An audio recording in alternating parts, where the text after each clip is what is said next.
우리 저와 여러분이 한 절씩 교독하도록 하겠습니다. 그들이 예수를 가야바에게서 관청으로 끌고 가니 새벽이라. 그들은 더럽힘을 받지 아니하고 유월절 잔치를 먹고자 하여 관청에 들어가지 아니하더라. 그러므로 빌라도가 밖으로 나가서 그들에게 말하되 무슨 일로 이 사람을 고발하느냐. 대답하여 이르되 이 사람이 행악자가 아니었더라면 우리가 당신에게 넘기지 아니하였겠나이다. 빌라도가 이르되 그를 데려다가 너희 법대로 재판하라. 유대인들이 이르되 우리에게는 사람을 죽이는 권한이 없나이다 하니. 이는 예수께서 자기가 어떠한 죽음으로 죽을 것을 가르쳐 하신 말씀을 응하게 하려 함이러라.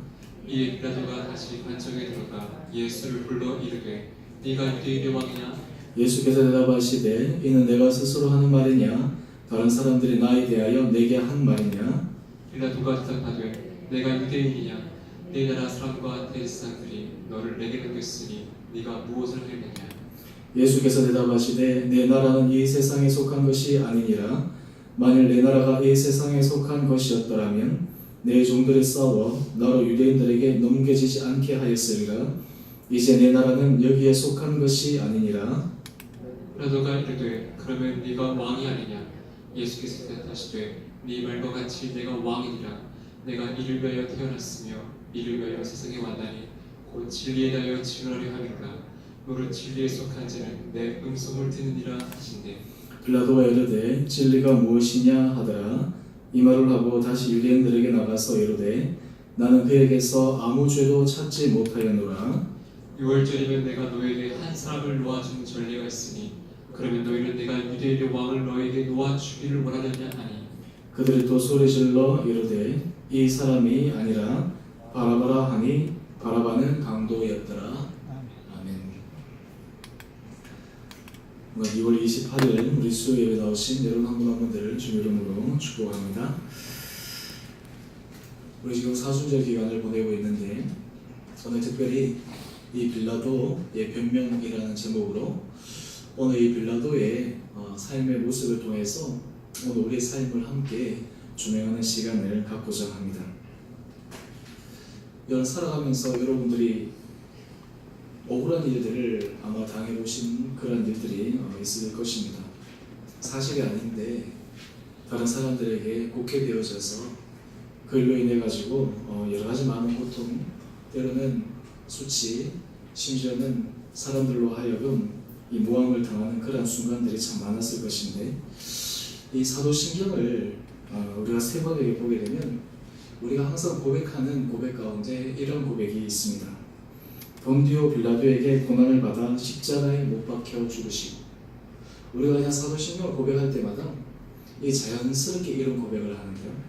오늘 이 본디오 빌라도라고 하는 이 사람은 이 사도신경을 고백하는 전 세계의 기독교인들에 의해서 예수님을 넘기고 예수님을 죽인 그 장본인으로 낙인 찍히고 앞으로도 계수해서 이 사도신경을 고백할 때마다 이 빌라도의 이름이 오르락내리락 할 터인데요.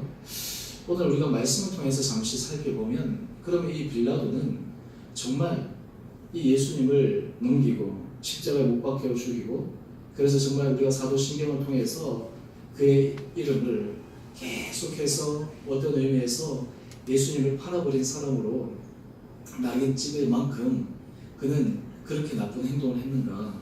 많은 사람들은 그냥 당연하게 이 빌라도는 그런 사람이다 라고 이렇게 생각할 수 있는데 오늘 우리가 이 빌라도의 변명이라는 이 제목을 통해서 이 빌라도의 모습을 우리가 조금 살펴보면서 때로는 이 빌라도의 억울함도 우리가 볼 수 있을 것이고 또한 동시에 이 사도신경을 통해서 이 빌라도가 예수님을 못 박혀 죽게 하는 그 이유 그리고 그 잘못된 선택을 왜 하게 되었는가라고 하는 것을 오늘 우리의 삶과 조명해서 함께 같이 살펴보도록 하겠습니다.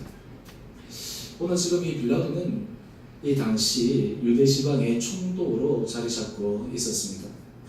AD 한 26년경에서 한 36년경 아마 거의 한 10여 년 정도 이 총독으로 자리 잡고 있었는데 당시에 이 헤롯 왕이 예루살렘이 유대의 왕으로 있었습니다. 로마가 세계를 다스려 나갈 때 이 로마가 취한 정책 가운데 하나는 무엇이냐면 많은 나라들, 많은 민족들, 이 나라들을 다스려야 되니까 이 로마는 그 나라의 자치권을 존중해 주었습니다. 그래서 그 나라의 종교라든지 문화라든지 이러한 것들을 인정해 주었습니다. 단 조건이 있었습니다. 어떤 조건이냐면 로마에 반역하지 않으면, 로마에 대들지 않으면 그 나라에 갖고 있는 고유한 전통, 고유한 종교, 고유한 문화 이러한 것들을 용인해 주었습니다.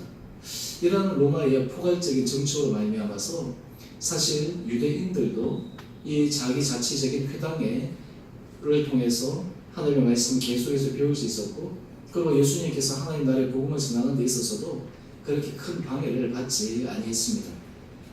그런데 이제 문제는 만약에 로마에 반정을 일으킨다라든지 이렇게 됐을 경우에는 정말 무자비하게 가차없이 어떤 의미에서 정말 잔인무도하게 이렇게 직면함으로 인해 가지고 절대로 로마에 반역하지 못하는 그러한 모습을 보여주었는데, 오늘 본디오 빌라도도 사실은 그가 총독으로 있을 때 이 누가복음 13장을 보게 되면 갈릴리 사람들을 붙잡아서 그 의사람들이 직면하는 사건들을 성경에서 잠깐 기록하고 있는데요. 그때 이 주인공이 바로 이 빌라도였습니다. 사실 빌라도는 당시에 어떤 의미에서 이 로마에 반역하는 사람들에게 있어서는 굉장히 잔인무도할 정도로 그런 포갑 정치를 했고, 어떤 의미에서 그런 강력한 어떤 그런 정치를 통해서 많은 사람들에게 로마에 대한 두려움을 불러일으켰던 사람이었습니다. 하지만 오늘 이 빌라도가 정말 예수님을 다루는 데 있어서는 그의 포악성과 정반대의 모습을 보여주고 있는 것을 우리가 말씀을 통해서 확인할 수가 있습니다. 이제 예수님께서 잡히셔서 빌라도에게 끌려왔는데, 이 예수님을 고발한 내용을 보면 누가복음 23장 2절 말씀을 보면 예수님의 죄곡을 세 가지로 들어서 이야기를 합니다. 첫 번째는 무엇이냐면 백성을 미혹하게 하는 것입니다. 그리고 두 번째는 가이사에게 세금 내는 것을 금하였다라고 하는 죄목입니다. 그리고 세 번째는 자칭왕 그리스도라고 하는 죄목입니다.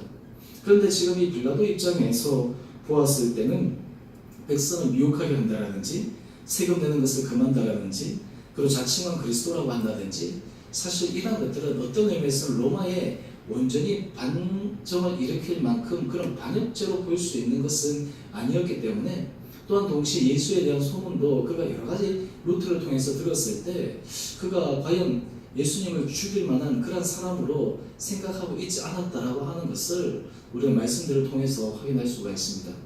뿐만 아니라 마태복음 27장 19절에 보게 되면 이제 총독이 재판석에 앉았을 때에 이 빌라도의 아내가 사람을 보냅니다. 그런데 이 사람을 보내어서 빌라도에게 어떻게 이야기를 하냐면, 저 옳은 사람에게 아무 상관도 하지 마옵소서. 오늘 꿈에 내가 그 사람으로 인하여 애를 많이 태웠나이다. 이 빌라도 아내가 이 빌라도에게 예수님을 가리켜서 옳은 사람이라고 칭할 정도로 사실 이 부부 사이에서도 이 예수님에 대해서 그렇게 잘못한 사람으로 의식하지 않고 있었다라고 하는 것을 말씀을 통해서 우리가 확인할 수가 있습니다. 심지어 이 빌라도는 이 자기 아내의 이런 꿈의 내용들을 가지고 거부하는 것이 아니라 실제로 그도 이 예수님을 구명하기 위해서 많은 노력을 기울였던 것을 우리는 확인할 수가 있습니다. 누가복음 23장 14절 15절에 보게 되면 빌라도가 이렇게 이야기를 합니다. 내가 이 사람이 백성을 미혹하는 자라 하여 내게 끌고 왔도다. 하지만 내가 너희 앞에서 신문하였을 때 너희가 고발하는 일에 대하여 이 사람에게서 죄를 찾지 못하였다 라고 이야기를 하면서 빌라도는 어떻게든지 예수님을 놓아주기 위해서 노력했던 것을 우리는 말씀을 통해서 확인할 수가 있습니다. 심지어 이 빌라도가 자기 손에 피를 묻히기 싫어가지고 이것을 어떻게 했냐면 그 당시에 이 갈릴리 지방을 다스리고 있던 헤롯에게 이 사건을 넘겨버립니다. 한마디로 해서 책임을 전가시켜버립니다. 그래서 헤롯에게 넘겨가서 헤롯이 이 일을 처리하도록, 그러니까 자기가 이 예수님 일에 관여하고 싶지 않다라고 하는 것을 이 사람들에게 보여준 것이죠. 근데 헤롯에게 갔는데 헤롯도 참 이게 꽤가 많은 사람이자 다시 이 빌라도에게 예수님을 돌려보냅니다. 성경에 보면 당시 헤롯하고 이 빌라도가 굉장히 원수 사이였는데요. 이 예수님 사건으로 말미암아 가지고 둘이 아주 친한 사이가 되었다라고 성경이 기록하고 있습니다. 우리가 사실 보면 사람이 서로 간에 원수가 되는데 만약에 제3자에 함께 공격하거나 함께 어떤 일들을 풀어나갈 사람이 되면 서로 간에 어떤 그런 마음들을 일단 휴전하고 다른 데 관심을 돌리는 경우도 종종 있지 않습니까? 그런데 이 빌라도가 지금 이 헤롯과의 그 서로 예수님을 주고받는 과정 속에서 자기 책임을 면피하려고 했는데 헤롯이 다시 이 예수님을 빌라도에게 돌려보낸 거예요. 그랬더니 이 빌라도가 어떻게 했는가? 누가복음 23장 22절을 보면 빌라도가 이 백성들에게 이렇게 이야기를 합니다. 여기서 중요한 것이 세 번째라고 하는 것인데요. 이 빌라도가 한 번, 두 번도 아니고 이 무리들을 설득시키려고 합니다. 이 사람이 무슨 악한 일을 하였느냐? 나는 그에게서 죽일 죄를 찾지 못하였나니 때려서 놓으리라. 참 여기서 보면 이 빌라도 입장에서는 사도신경의 고백처럼 본디오 빌라도에게 고난을 받아 십자가에 못 박혀 죽으시고 라고 하는 이 대목이 빌라도 입장에서 굉장히 억울한 입장이 될 수도 있을 것입니다. 하나의 전승에 의하면 이 빌라도의 후손들은 자기 족보에서 이 빌라도의 이름을 제거해버릴 만큼, 왜냐하면 이 사도신경의 이 고백으로 말미암아서 결국에는 자기 조상에 대해서 수치스러운 이 부분을 잊어버리고 싶은 그런 것들이 있다라는 전승들도 있고 하는데요. 오늘 그런데 이 빌라도의 마음속에는 이 예수님이 잡혀온 것을 그가 어떻게 확신하고 있었는지를 마태복음 27장 18절에서는 이렇게 우리에게 알려주고 있습니다. 이는 그가 그들의 시기로, 다른 말로 하면 유대인들, 특히 제사장들, 바리새인들, 사두개인들, 당시 종교 지도자들이 예수를 시기로 인해서 넘겨준 줄 이 빌라도가 알았다라고 이야기를 합니다. 우리가 여기까지 가만히 보면 이 빌라도는 도저히 이 사도신경의 이름이 올라갈 만큼 그렇게 잘못된 행위를 한 것 같지 않은데 왜 이 빌라도가 이렇게 이름에 올라가게 되었을까?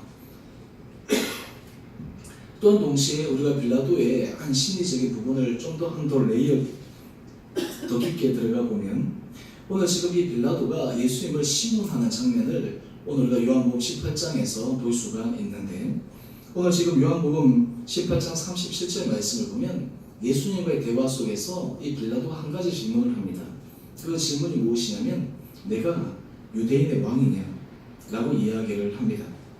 오늘 지금 다른 말로 하면 네가 정말 유대인의 왕, 다른 말로 하면 이 나라를 다스리는 주권자로서 통치자로서 그렇게 자의식을 갖고 있느냐? 라고 하는 그 질문을 이 빌라도가 예수님에게 던집니다. 그랬더니 예수님께서 하시는 말씀인데 요한복음 18장 37절의 말씀입니다.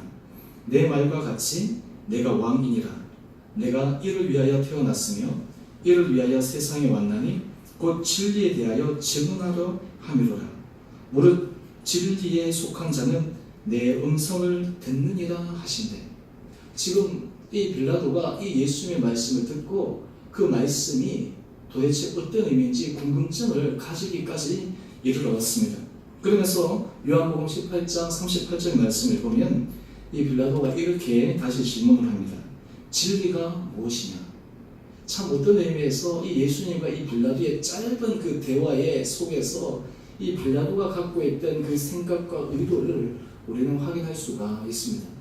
그런데 왜 이 빌라도는 이러한 자기의 의도와 자기의 깊은 생각 속에서는 예수님을 방면하기 위해서, 놓아주기 위해서 최선의 노력을 다했는데 그는 역사적으로 그리고 이 신앙 종교적으로 예수님을 신문하고 예수님을 십자가에 팔아넘긴 그 장본인으로서 기록될 수밖에 없었는가?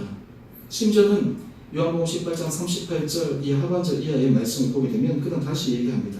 나는 그에게서 아무 죄도 찾지 못하였노라. 여러분 지금까지 사도신경 고백할 때 이 빌라도의 이런 면을 한 번도 생각해 본 적이 없으시죠? 그냥 당연히 이 빌라도는 나쁜 사람이고 이 빌라도는 폐역무독한 사람이다라고만 생각을 했는데 우리가 본문을 가만히 들여다보면 이 빌라도에게는 이런 억울함이 있는 거예요. 그렇지만 왜 이러한 억울함에도 불구하고 이 빌라도가 이러한 예수님을 팔아넘긴 장본인으로 될 수밖에 없었는가? 오늘 사실은 이런 빌라도의 선택의 모습이 오늘 우리들의 삶을 살아가는 우리들의 삶의 모습과 흡사한 그러한 부분들이 참 많기 때문에 오늘 이 빌라도의 선택을 통해서 오늘 우리의 삶의 선택에 있어서도 어떻게 우리가 선택을 하는가라고 하는 것을 깊게 생각해 볼 필요가 있습니다. 그래서 이 요한복음 19장 12절에 보면 이 빌라도가 했던 모습을 또한 이렇게 소개하고 있습니다. 빌라도가 예수를 놓으려고 힘썼으나, 지금 이 빌라도는 끝까지 예수를 놓으려고 힘썼어요. 최선을 다했어요. 그런데 이 무리들이 이 빌라도의 최고의 아킬레스건을 건드립니다. 그 아킬레스건이 뭐냐면 이것이에요. 유대인들이 소리질러 이르되 이 사람을 놓으면 가이사의 충신이 아니니이다. 무릇 자기를 왕이라 하는 자는 가이사를 반역하는 것이니이다. 지금 이 빌라도 입장에서는 어떻게든지 예수님을 놓고 싶은 마음들이 많았는데 이 유대인들의 이 소리가 자기 아킬레스건을 건드려버린 거예요. 만약에 이 예수님을 놓게 되면 바로 가이사의 충신이 아니다라고 하는 거예요. 자칭 왕이라고 하는 이 예수를 놓고 풀어주면 이 가이사를 반역하는 배반자다라고 하는 이 유대인 무리들의 함성 소리에 이 가이사는 가이사의 충신이 아니다라는 그 함성 소리에 이 빌라도는 어떤 선택을 하게 됩니까? 요한복음 19장 13절의 말씀인데요. 빌라도가 이 말을 듣고 예수를 끌고 나갑니다. 그리고 요한복음 19장 16절 말씀을 보면 예수를 십자가에 못 박도록 그들에게 넘겨줍니다. 여러분, 우리가 삶을 살아갈 때, 우리들은 삶을 선택할 때 사람들은 크게 세 가지 기준으로 선택하기도 합니다. 첫 번째는 어떻게 선택을 하냐면 규범적으로 어떤 일들을 선택하기도 합니다. 도덕적인 규범, 도덕적인 규칙으로 선택을 하는 것이죠. 예를 들어서 칸트 같은 경우에는 도덕법적 규범 윤리에 의해서 사람의 모든 선택을 하는 데 있어서 가장 옳은 것이 무엇이냐, 가장 의로운 것이 무엇이냐 라고 하는 그런 도덕 규칙에 의해서 선택한다라고 이야기를 합니다. 근데 이에 반해서 스튜어트 밀 같은 사람은 상황에 의해서 선택을 한다라고 이야기를 합니다. 그래서 그는 상황 윤리로 이 윤리를 설명을 합니다. 다른 말로 하면 아무리 옳고 선한 일이라 하더라도 그 상황에 따라서 그것이 선이 될 수 있고 선이 안 될 수도 있다라고 하는 거예요. 상황이 선을 만들어낸다라고 하는 것이죠. 여러분들은 어떻습니까?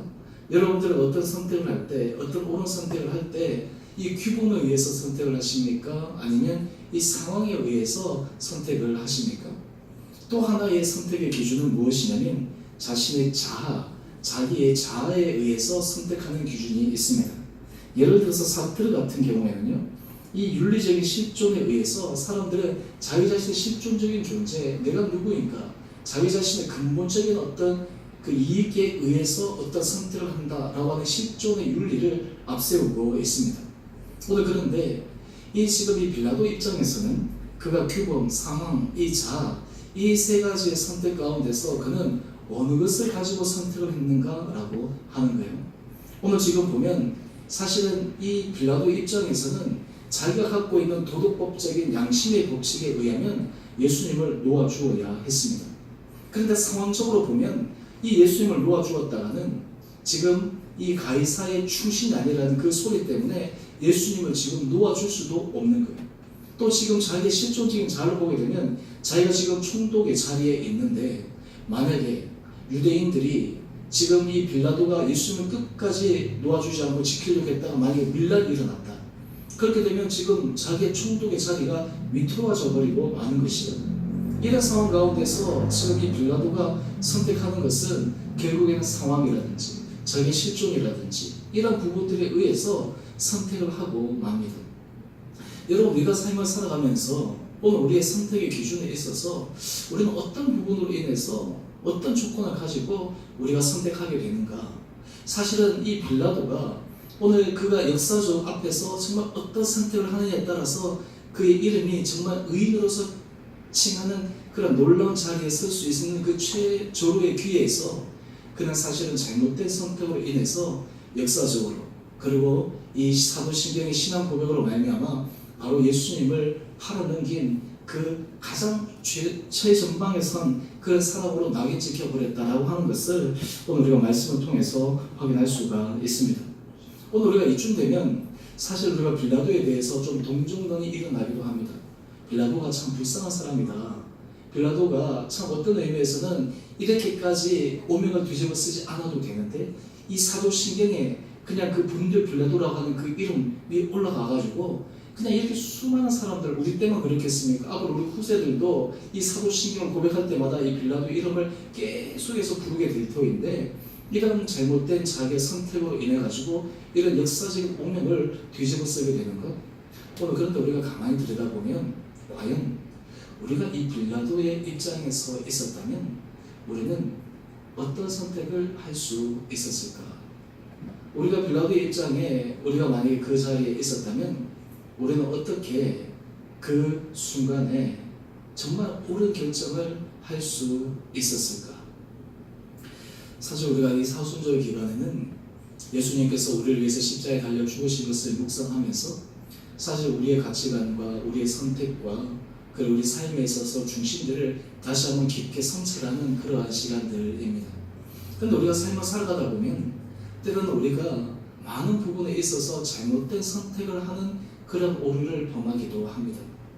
근데 저는 이 빌라도를 제가 곰곰이 생각해 보면서 이 빌라도의 이러한 잘못된 선택, 어떤 의미에서 그가 오명을 쓸 수밖에 없는 이러한 잘못된 가치 판단은 모든 인간들이 갖고 있는 근본적인 문제에 바로 이 빌라도의 한 단면을 우리가 바라볼 수 있다라고 하는 것입니다. 오늘 여기 앉아 계신 여러분, 만약에 저를 포함해서 우리가 만약에 이 빌라도의 입장에 서 있었더라면 아마 정말 이 빌라도가 자기의 원래 의도대로 원래 마음의 생각대로 예수님을 놓아주었기가 결코 쉽지가 않았을 것입니다. 왜냐하면 자기의 목숨을 건 일이었고 자기의 주기를 건 일이었고 자기의 모든 것을 어쩌면 잃어버릴 수 있는 그 순간에 있었기 때문입니다.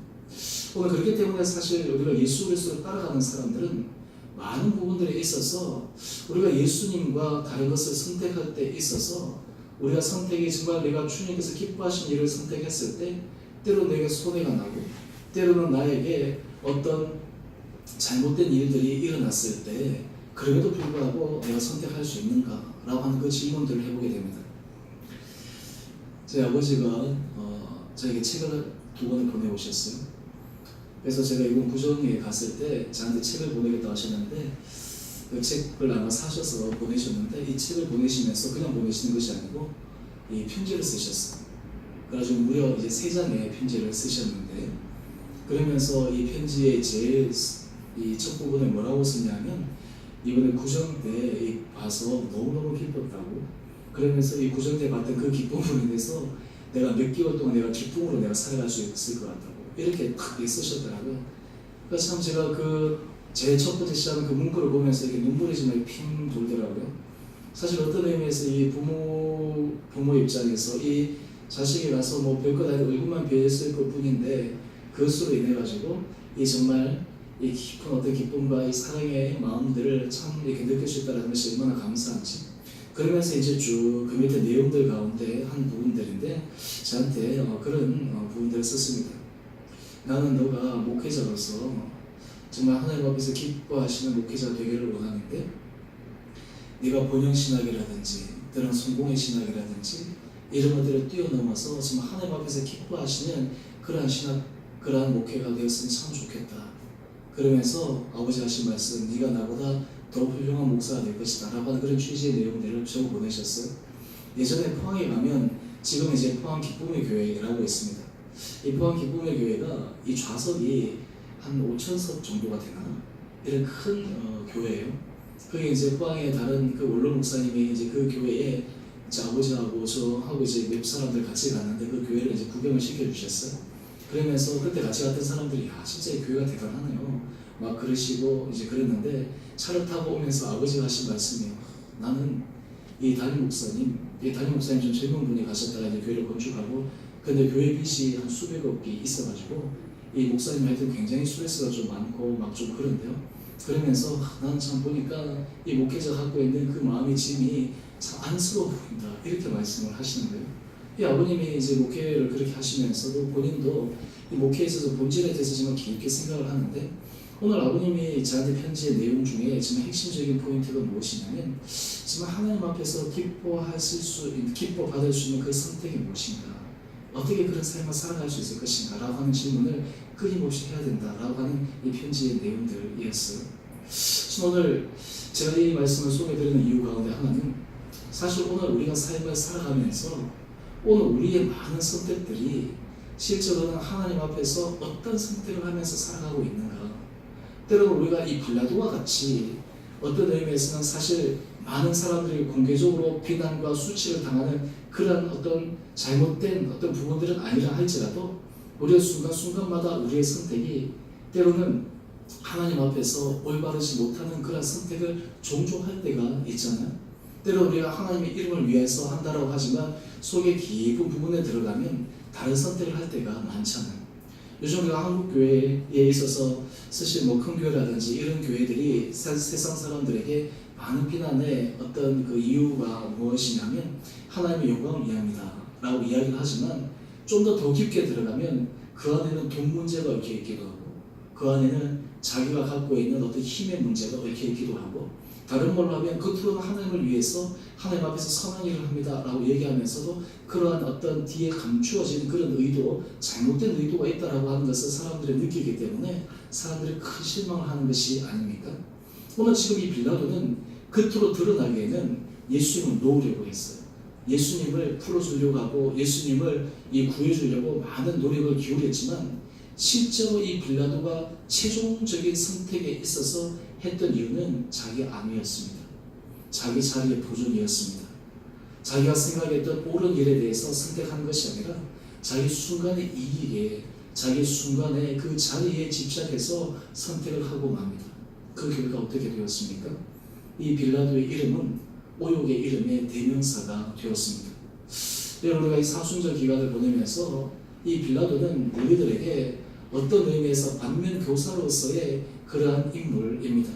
오늘 우리가 어떤 선택할 순간에 우리가 직면할 때마다 우리가 이 빌라도라는 이름을 떠올릴 때, 이 빌라도라고 하는 이 이름을 통해서 오늘 우리 삶에 있어서 중요한 선택, 우리 삶에 있어서 어떤 결정, 이런 것들이 정말 하나님 앞에서 어떻게 평가를 받을 것인가 라고 하는 것들이 너무너무 중요하다라고 하는 거예요.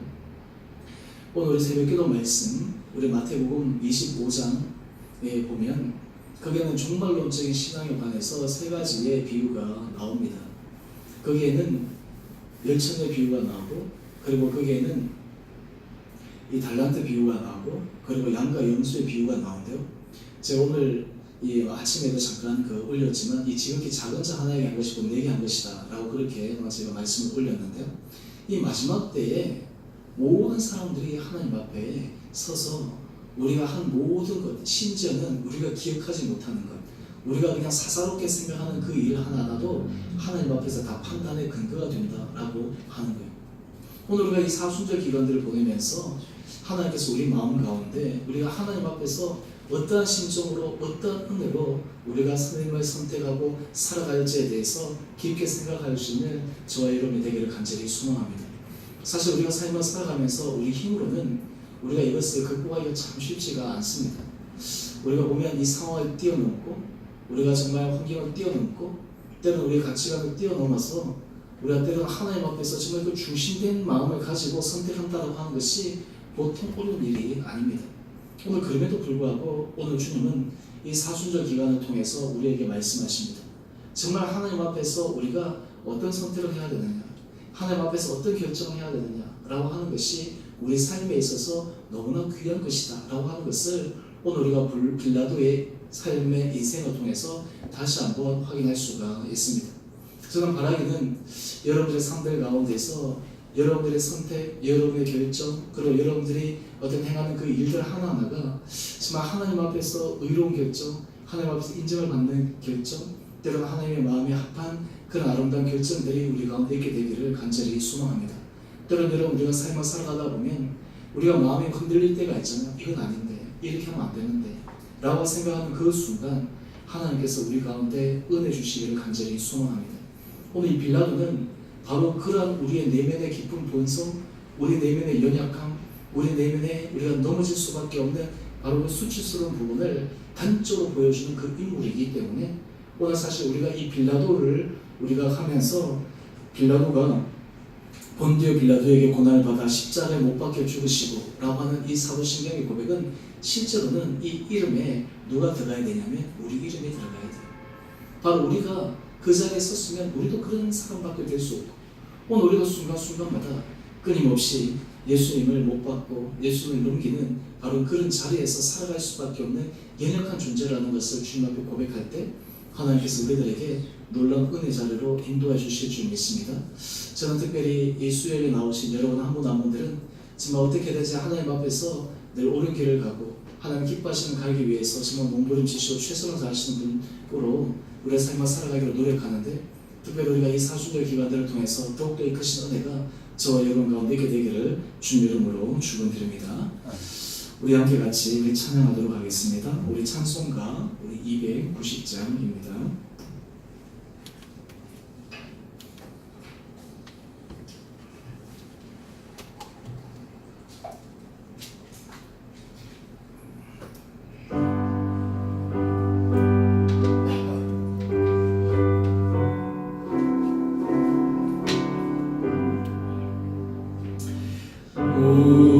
우리는 주님을 늘 배반하나 내 주 예수여 저리 날 부르사 그 참되신 사랑을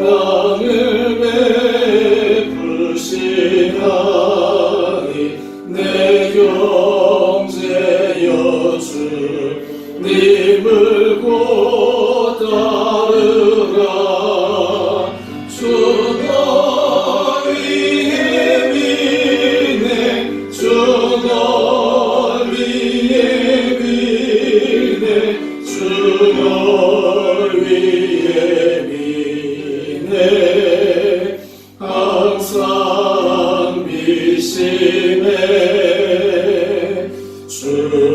주께서 풍성한 은혜를 내려 내 영혼을 나날이 복 받으니 주 예수를 원리도 구주로 섬겨 곧 따르며 풍성한 복 받겠네 주 널 위해 비네 주 널 위해 비네 주 널 위해 비네 항상 비시네